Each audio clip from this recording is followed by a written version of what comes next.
नमः पंकजनाभाय नमः पंकजमालिने नमः पंकजनेत्राय नमस्ते पंकजांग्रये. ஸ்ரீஹஸ்பதியான ஸ்ரீமன் நாராயணனுடைய கடாட்சத்தாலும் ஆச்சாரியனுடைய அனுகிரகத்தாலும் இந்த 5வது வருடம் கண்டினியூஸாக ஜூமில் ரோஷானத்தில் இன்றைக்கி நாம் ஸ்ரீமத் பாகவதத்தை அடியொற்றி ஸ்ரீ நாராயண பட்டத்திரியால் சமர்ப்பிக்கப்பட்ட குருவாயூரப்பன் மேலே எழுதப்பட்ட ஸ்ரீமன் நாராயணியம் அனுபவிச்சுருக்கோம். அதில் இன்றைக்கி 94வது தசகம் தத்துவ ஞான உற்பத்தி அதனுடைய பிரகாரத்தை வர்ணிப்பது. அப்புறம் இல்லைன்னு புரிஞ்சு ஜாகிரத அவஸ்தையா இதுதான் சொல்கிறாரு. இந்த ரெண்டுமே இது தங்களுடைய மாயையாலும் வித்யாலும் செய்யப்பட்டது. சொப்னாவஸ்தை ஜாகிரத அவஸ்தை. மாயை இருந்ததுன்னா சொப்னாவஸ்தை வரும். அறிவு இருந்துன்னு வச்சுக்கோ, ஓவர் திங்கிங்கு ஒருடைய இதனால் இதாகி அதனால் இதாகி இது இப்படி ஆயிருக்குமோ. சில பேர் ஹாஸ்பிட்டலில் படுத்தினோடனே கூகுளில் சர்ச் பண்ணி இவர் இந்த மாத்திரை எது கொடுத்துருக்காரு, இந்த ஊசி இந்த ஸ்லிப்ட் எது கொடுத்துருக்காரு, அதை பார்த்து எடுத்தோடனே ஓ இதுக்காக இருக்குமோ, நமக்கு இதுவாக இருக்குமோ இருக்கு. அவர் எதுக்கோ கொடுத்துருப்பார். ஆனால் நாம் இதை பார்த்து படுற அவஸ்தை இருக்கே ஜாகிரத அவஸ்தை. அதுதான் ஜாகிரத அவஸ்தை. டூ மச் ஆஃப் திங்கிங் அப்படின்னு இங்கிலீஷில். அந்த ஜாகிரத அவஸ்தை ரெண்டுமே ஒன்று தான் அப்படின்னு சொல்கிறார் இவர். எப்படின்னா இந்த பக்தன் ஜீவன் முக்தி அடைந்தவர்கிட்ட பக்தனிடமும் சரி, இவன் சம்சாரி இங்கே இருக்கிறவன் ஜீவன் முக்தி அடைந்தவர்களுக்கும் வேற்றுமை என்ன வேற்றுமை? அவ்வளோதான் வேற்றுமை. பக்தன் சரீரத்திலிருந்து சரீரமாகிற மாத்திரத்திலிருந்து விஷயங்களை அனுபவிக்கிறான். அவன் ஜீவன் முக்தன் விஷயாசங்களை அனுபவிப்பதே இல்லை. ஏன்னா அவன் வருத்தமற்றவனாக இருக்கிறான். இவனுக்கு இருக்கிறது வருத்தம் மட்டும்தான் இருக்கு. அவனுக்கு வருத்தமே இல்லை, நிஷ்கலங்கம் ஒன்றுமே இல்லை. ஆக மொத்தம் ரெண்டு பேருமே ஒரே ஸ்திதியில் தான் இருக்கா. கிருஷ்ணா நான் என்ன பண்ணுவேன் அப்படிங்கிறார். இவருடைய ஸ்திதி என்னங்கிறத சொல்கிறார் பாருங்க. ஜீவன் முக்த நிலை எப்படிப்பட்டது, இதனால என்ன பிரயோஜனம் கிருஷ்ணா? எனக்கு இது நான் எந்த லெவலில் இருக்கேன்னு தெரியலையே. உன்னை நான் கண்ணால் பார்த்துட்டு இருக்கேனா இல்லை சொப்னம் பார்க்குறேனா, என்ன நிலவு பார்க்குறேன் நான்? ஜீவன் முக்தம் ஏவம் விதிமிதி வசசா கிம்பலம் தூரே தன்னா மா சுத்த புத்தேர் ந லகு மனச சோதனம் பக்தி தன்யாது தன்மே விஷ்ணு கிருஷ்டியாஸ்துவயி கிருத்த சகல அர்ப்பணம் பக்தி பாரம். எல்லாத்துக்கும் அர்ப்பணம் பண்ணுறதுங்கிறது பக்தி பாரம். ஏனஸ்யாம் மங்ஷு கிஞ்சித் குரு வச்சனம் இலத் தத்பிரபோதஸ்வதாத்மா. அதாவது இந்த ஜீவன் முக்தருடைய நிலை இப்படிப்பட்டதுன்னு சொல்லிட்டேன். அதனால் என்ன பிரயோஜனம்? அந்தக கரணத்தினுடைய சுத்தி இல்லாதவன் இருக்கா இல்லையா, அந்தக கரணம் சுத்தி உள்ளுக்குள்ளே. இந்த அந்தக கரணம்னா உள்ளுக்குள்ளே இருக்கிறது. அந்த சுத்தி இல்லாதவனுக்கு ஜீவன் முக்தனாக எப்படி முடியும்? ஒன்றுமே கிளாரிட்டியே இல்லையா சுவாமி? நானும் தான் படிச்சுட்டே இருக்கேன், ஒன்றும் கிளாரிட்டியே வர மாட்டேங்குது.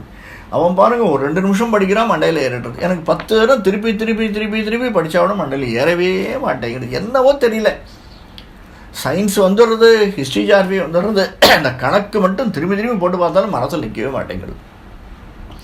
அந்த மாதிரி நிலைமையில ஜீவன் முக்தன் இருந்தான்னா அது எங்கே இருக்கும்? வெகு தூரத்தில் தான் இருக்கும். அதுதானே பிரசித்தம். அதை தான் சொல்கிறேன். மனசகா லகு சோகனம் ரொம்ப தூரத்தில் இருக்கும். அப்படி இருந்ததுன்னா இதற்கு உபாயம் என்ன? பக்தி ஒன்று தான் உபாயம், வேற ஒன்றுமே இல்லை. பக்தி தக அந்நியத்தக நாச்ச, பக்தியை தவிர வேற ஒன்று இல்லவே இல்லை. அதனால் கிருஷ்ணா தத்து விஷ்ணோ மேம். அதனால் கிருஷ்ணா என்ன பண்ணு, என்னிடத்துல தங்களிடத்தில் நான் சமர்ப்பிக்கப்பட்ட எல்லாத்தையும் எடுத்துன்னு எனக்கு திடமான பக்தியை கொடுத்துரும். இந்த பக்தி வரைச்சே எனக்கு என்ன டீவியேஷன் இருக்கக்கூடாது. 90% கிணறு தாண்டுற மாதிரி எனக்கு அந்த கொஞ்சம் ஆசிலேஷன் இருக்கக்கூடாது. அவ்வளோதான். எனக்கு என்ன சொல்லி திடமான பக்தியை கொடுத்துரும். எல்லாத்தையும் எடுத்துக்கோ. அந்த திடமான பக்தியை கொடுத்ததுனால என்ன, அதையும் ரொம்ப டிலே பண்ணிடாத. இவர் என்ன சொல்கிறார்? ஏன முக்ஷு, ரொம்ப சீக்கிரமாக, ஏன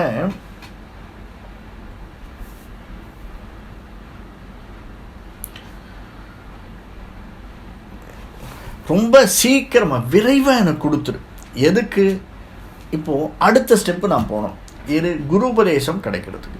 ஸ்வல்பமான குருபதேசத்தை கொண்டே பிரம்மஞானத்தை அடைந்தவனாக முக்தனாக பாவிக்கணும். எனக்கு சொல்ப அறிவு தான் இருக்குது. என்னுடைய ஆச்சாரியனுக்கு இருக்கிற அறிவெல்லாம் எனக்கு இல்லை. எனக்கு இருக்கிற இந்த சொல்ப அறிவை வச்சுட்டே என்னை எப்படியாவது நீ கரையேற்றுறேன் இல்லையா? இவர் கேட்குறார் பாருங்க, நாராயண பட்டத்திலே அப்படி கேட்குறார். நாமெல்லாம் என்ன சொல்கிறது? ஆச்சாரியனுக்கு இருக்கிற அளவுக்கு எனக்கு அறிவில்லை, சொல்ப அறிவு தான் இருக்குது. கிருஷ்ணா, என்னால் இதுக்கு மேலே தாங்க முடியாது. இந்த சொல்ப அறிவை வச்சுட்டே என்னை நீ கடையேற்றுறேன். எப்படியாவது என்ன தொட்டதாத்மாக்யாம், என்னை எப்படியாவது முக்தனாக செய்துவிடே அப்படின்னு கேட்குறார். அடுத்தது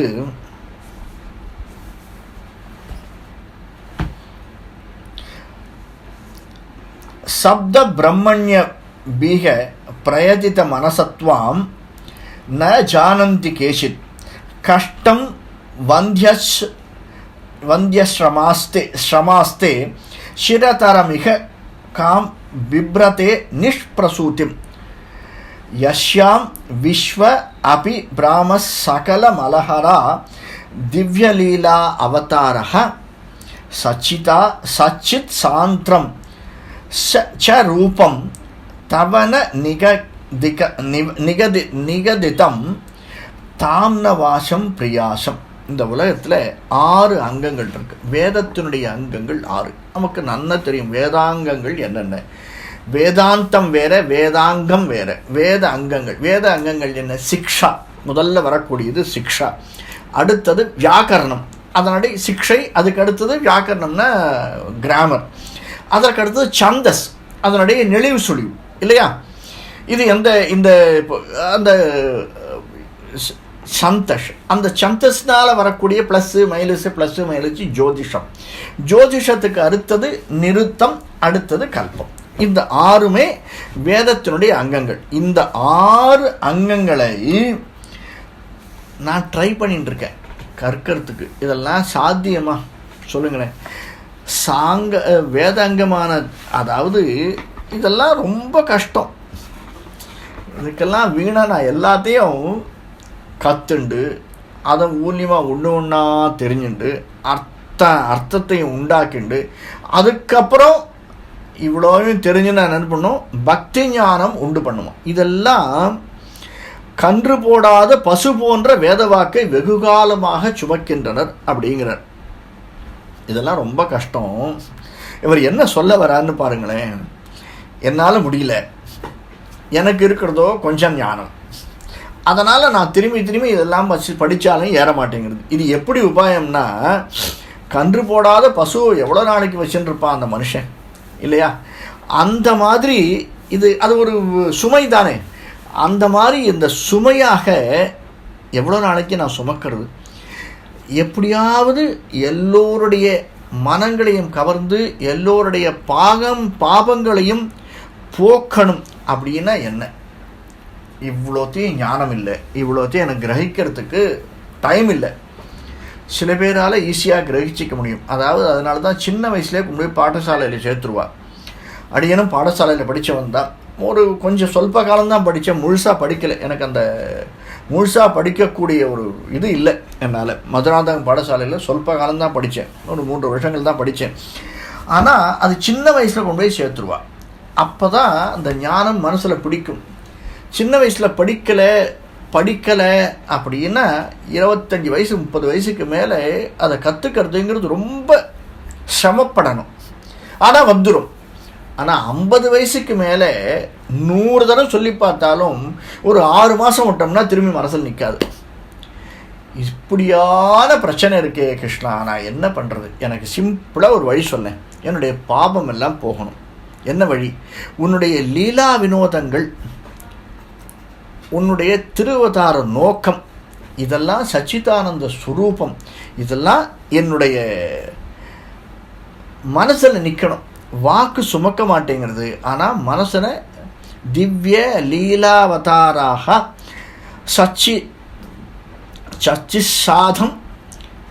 சார்த்தம் தவக ரூபம் ச, சச்சிதானந்தமயமான தங்களுடைய ரூபம் ச இல்லையா? இதெல்லாம் சொல்லலையே. அந்த வாக்கை நான் எவ்வளோ நாளைக்கு தான் சுமப்பேன் எனக்கு தெரியலையே. ஈசா, நீ எப்படிப்பட்டவன்? நீ பயங்கரமான ஆளியா சொல்கிறோம் இல்லையா? இல்லையா? இந்த ஸ்வரூபம் உடையவர், உனக்கு அந்த ஸ்வரூபம் இருக்குது, இந்த மகிமை இருக்குது, நினச்சா எடுக்கக்கூடிய இது இருக்குது. நீ யார் யாரெல்லாமோ எப்படி இல்லாமோ காப்பாற்றிருக்க, என்ன பண்ணக்கூடாதா, என்ன காப்பாற்றக்கூடாதா அப்படின்னு டீவியேஷனில் சொல்லிகிட்டே வர்ற பாருங்க. என்னென்ன பண்ணினா என்னென்ன நடக்கும்னு சொல்கிறார் அவர்.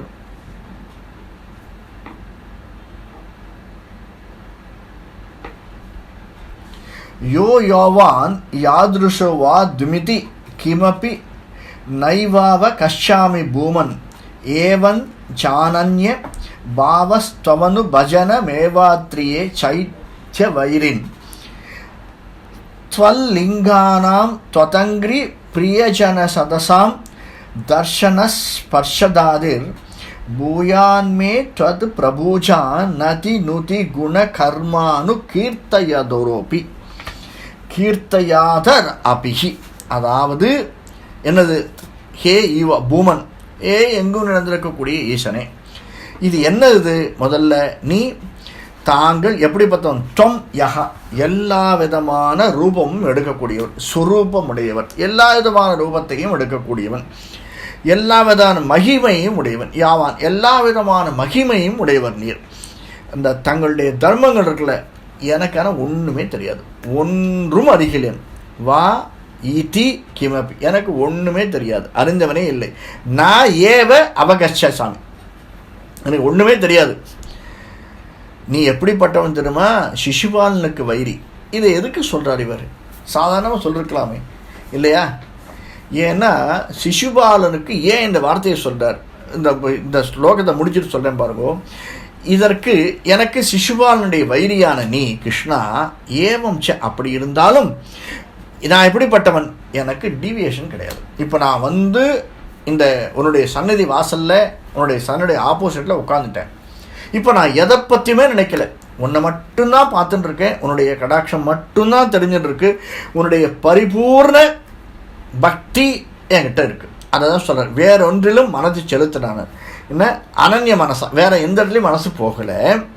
தங்களை சேவிப்பது ஒன்றுதான் நான் இப்போது ஆராதிக்கக்கூடியது, தங்களை மட்டுமே ஆராதித்து கொண்டிருக்கிறேன். அதுவும் எப்படி? தங்களுடைய மூர்த்திகளிடத்திலும் பிரீத்தி வைத்திருக்கிறேன், பக்த ஜனங்களிடம் சபைகளிடம். தர்ஷ ஸ்பரிஷ முதலியம், தர்சனம் ஸ்பரிசம் இவையெல்லாம் சேர்ந்து எனது தங்களை பூஜிப்பது, தங்களை வணங்குவது, தங்களை ஸ்துதிப்பது, தங்கள் குணத்தை சொல்லுவது, தங்களை ஆராதிப்பது, தங்களை கீர்த்தனம் பாடுவது, தங்களுடைய சரித்திரங்களை பேசுவது, இது எல்லாத்திலையும் எனக்கு நீதான் காம்பினேஷனை சொல்லணும், எனக்கு நீதான் அதையெல்லாம் புகுத்தணும். கேட்குறார், எனக்கு உண்டாக்க கடவுது மே பூயாத்து, எனக்கு உண்டாக்க கடவுது. ஏன் தெரியுமா கிருஷ்ணா? இப்போ பாருங்க அந்த வார்த்தை ஏன் சொல்லலாம்? சிசுபாலனுக்கு வைரியான கிருஷ்ணான்னு ஏன் சொன்னார்? ஏங்க சைஷ்ய வைரியன், வைரி சிசுபாலனுடைய வைரி. ஏன்னா சிசுபாலன் உன் எதிரியே இருக்கான், ஆனாலும் உன்னை புரிஞ்சிக்க முடியாத உன்னை பார்த்து தூத்திண்டே இருந்தான் இல்லையா? என்ன ரீசன் அப்படின்னா, அவனால் புரிஞ்சிக்க முடியல, என்ன மாதிரி தான் அவனும் போல இருக்கு, அதனால் என்னாலையும் உன்னை புரிஞ்சிக்க முடியல.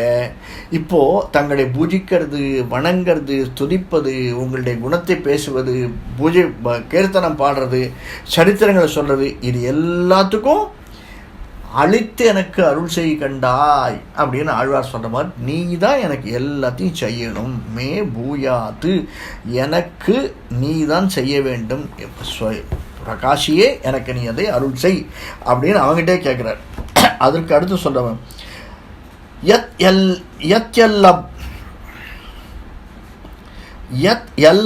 ஏத தத்வத் தத்த தவ சமுபஹிருத்வம் தேவதாசோஸ்மி தேகம் தேவதா அஸ்மயோகி தேகம் त्वत्केहान् மார்ஜனாத்யம் பவது மம முகு கர்ம நிர்மாமயேவ சூர்யாக்னி சூரிய அக்னி பிராமணாதிமாஷு லசித சதுர்பாகும் ஆராதயேத்வம்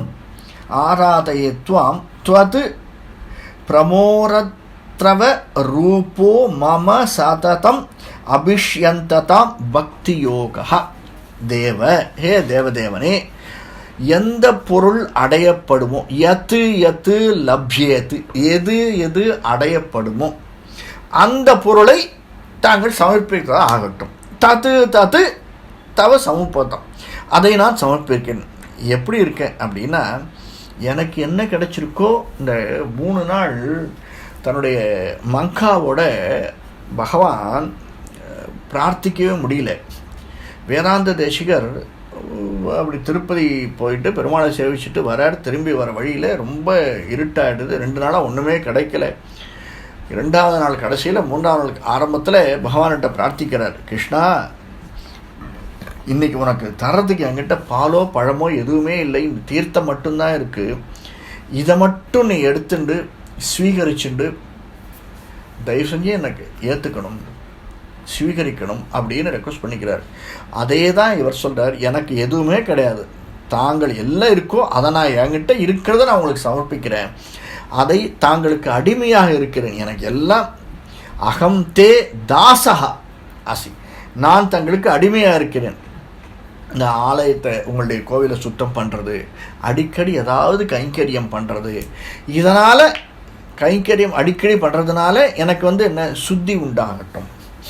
இந்த உடம்பை நான் சும்மா வச்சுருக்கவே கூடாது சுவாமி. பேசாமல் உட்காந்துருக்கிறது, படுக்கிறது, சாப்பிட்றது, எழுந்திருக்கிறது, தூங்கிறது, படுக்கிறது, இப்படியவே இருக்கக்கூடாது. ஏதாவது இந்த இந்த உடலால் உனக்கு எந்த விதத்திலாவது பக்தி பண்ண முடியுமா, அதை நான் பண்ணிட்டு இருக்கேன். சூரியன், அக்னி, பிராமணன், ஆத்மா, இந்த 4 முதல இடங்களில் விளங்குகிற 4 கைகளுடைய தங்களே ஆராதிப்பேன். நீ எங்கெங்கே இருக்க, சூரிய பகவானாக இருக்க, அக்னியில் இருக்க. அப்படின்னா நம்ம அக்னி மூலியமாக தான் எல்லா இடத்துக்கும் அத்தனை தேவதைகளுக்கும் 33 கோடி தேவதைகளுக்கும் நாம் அனுப்புகிறோம். அதில் இருந்து ஏற்றுக்கக்கூடிய சுவாகான்னு சொல்லக்கூடிய அக்னியோடு சேர்ந்து ஏற்றுக்கூடியவன் நீ தான். சூரியனாகவும் அக்னியாகவும், இதை சொல்லக்கூடிய பிராமணனாகவும், என்னிடத்திலும் ஜீவாத்மா பரமாத்மாவாக இருக்கக்கூடிய ஆத்மாவாகும். இந்த இடங்களில் எப்படி நீ இருக்கக்கூடியவனை, உன்னை நான் ஆராதிக்கிறேன். எனக்கு வேற ஒன்றும் வேண்டாம், பக்தி யோகத்தை மட்டும் இடைவிடாமல் பெருக்கு அப்படிங்கிற மமஹா. பக்தி யோகா சததம் அபிஷ்யந்ததாம், இடைவிடாமல் எனக்கு அனுகிரகம் பண்ணு, பக்தி யோகத்தை மட்டும் எனக்கு அனுகிரகம் பண்ண வேண்டும் அப்படின்னு பகவான்கிட்ட பிரார்த்திக்கிறார். கடைசியே பலஸ்ருதியா இந்த தசகத்தை முடிக்கிறார். ஐக்கியம் தே தான ஹோம விரத நிய தப சாங்கிய யோகைர் துராபம் த்வத் சங்கேனைவ கோப்ய கில சுக்ரிஜிதமா பிராபுரன் ஆனந்த சாந்திரம் பக்தேஷ்வன்யேஷு பூயஸ்வமபி பகுமனுஷே பக்திமேவ த்வமாசாம் தன்மே பக்திமேவ திரிடய ஹரகதான் கிருஷ்ண வாதாலயேச்ச. என்ன சொல்றார்? தானியம், ஹோமம், தான ஹோம விரத நிய தபசு, தானம், ஹோமம், விரதம், நியமம், தபசு, தத்துவஞானம், அஷ்டாங்க யோகம், இவைகளால் அடையக்கூடியது தான் உன்னுடைய பக்தி. அந்த பக்தி என்னது? ஆச்சரியத்தை கொடுக்கக்கூடியது, ஆனந்தமான தங்களுடைய ஐக்கியத்தை கொடுக்கக்கூடியது. ஐக்கியம் தே இல்லையா? ஐக்கியம் தே, ஐக்கியம் அப்படின்னா என்ன? சாயுஜ்ய முத்திரை அப்படின்னு சொல்ல, தங்களுடைய ஐக்கியத்தை கொடுக்கக்கூடிய, அதாவது இந்த ஜீவாத்மாவானது தங்களிடத்தில் ஐக்கியமாவதற்கு நான் என்ன பண்ணிருக்கணும்? புண்ணியம் பண்ணிருக்கணும், அவ்வளோதான். மிக மிக புண்ணியசாலிகளாக இருக்க வேண்டும். யார் இருக்கா? இந்த கோபிகள் இருக்கா பார்த்தீங்களா? எப்போ பார்த்தாலும் உன் கூடையே இருக்கா கிருஷ்ணாவா. அந்த கோபிகள் பண்ண மாதிரி நான் என்ன பண்ணணும்? என்னால் என்னென்ன பண்ண முடியாது? தானம், ஹோமம், விரதம், நியமம், தபசு, பதார்த்த தத்துவஞானம், அஷ்டாங்க யோகம், இவ்வளோவும் பண்ணினாத்தான் கிடைக்கக்கூடியது அந்த கோபிகள் பண்ணி வச்சிருக்காளே. அப்படின்னா என்ன அர்த்தம்னா, இவ்வளவும் அவளும் பண்ணிருக்கா. இந்த பிறவியில் அவள் உன் கூட இருக்கா, ஆனால் இவ்வளோவையும் அவள் ஒவ்வொரு பிறவியிலையும் ஒவ்வொரு விதமாக கஷ்டப்பட்டு உழைத்து உன்னை அடைஞ்சிருக்கா. என்னால் அதெல்லாம் முடியாது.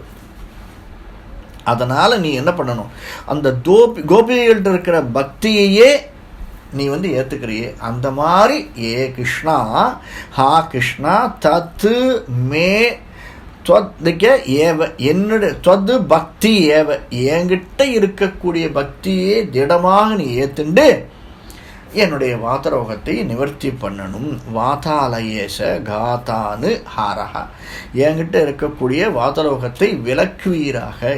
என்கிட்ட இருக்கக்கூடிய பக்தியை எடுத்துண்டு எவ்வளோ கிளியராக கிளாரிட்டியோடு பேசுகிறார் பாருங்க நாராயண பட்டத்திரி. என்னால் அதிகமாக சில விஷயங்கள் பண்ண முடியல. ஒவ்வொருத்தருக்குன்னு ஒவ்வொரு லிமிட்டேஷன் இருக்கே சுவாமி, இல்லையா? அவன் 10,000 ரூபா சம்பாதிக்கிறான், பக்கத்தில் இருக்கவன் 2 லட்ச ரூபா சம்பாதிக்கிறான், இல்லையா? அவன் ஓனராக உட்காந்துட்டு 2 கோடி சம்பாதிக்கிறான். என்னால் என்ன முடியும்? நான் செய்த பாவ புண்ணியங்கள் அதுக்கேற்ற மாதிரி நான் இந்த பிறவியில் பிறந்திருக்கேன். ஆனால் ஒன்றே ஒன்று இருக்குது, என்னது? உங்ககிட்ட உன்னை அடையணுங்கிற ஞானம், அதற்கு வேண்டிய பக்தி செலுத்த வேண்டும் என்ற எண்ணம், இது 2 இருக்குது. அதனால் என்கிட்ட இருக்கிறது வரைக்கும் நீ எடுத்துண்டு எப்படியாவது இந்த வாதரோகத்தை நிவர்த்தி பண்ணி என்னையும் இதை கேட்பவர்களையும் இந்த லோகத்தையும் நீதான் காக்க வேண்டும் என்று திடமாக பிரார்த்திக்கிறாராம் நாராயண பட்டத்திரி. கவிதார்க்கிய சிம்மாய கல்யாண குணசாலினே ஸ்ரீமதே வெங்கடேசாய வேதாந்த குரவே நமः.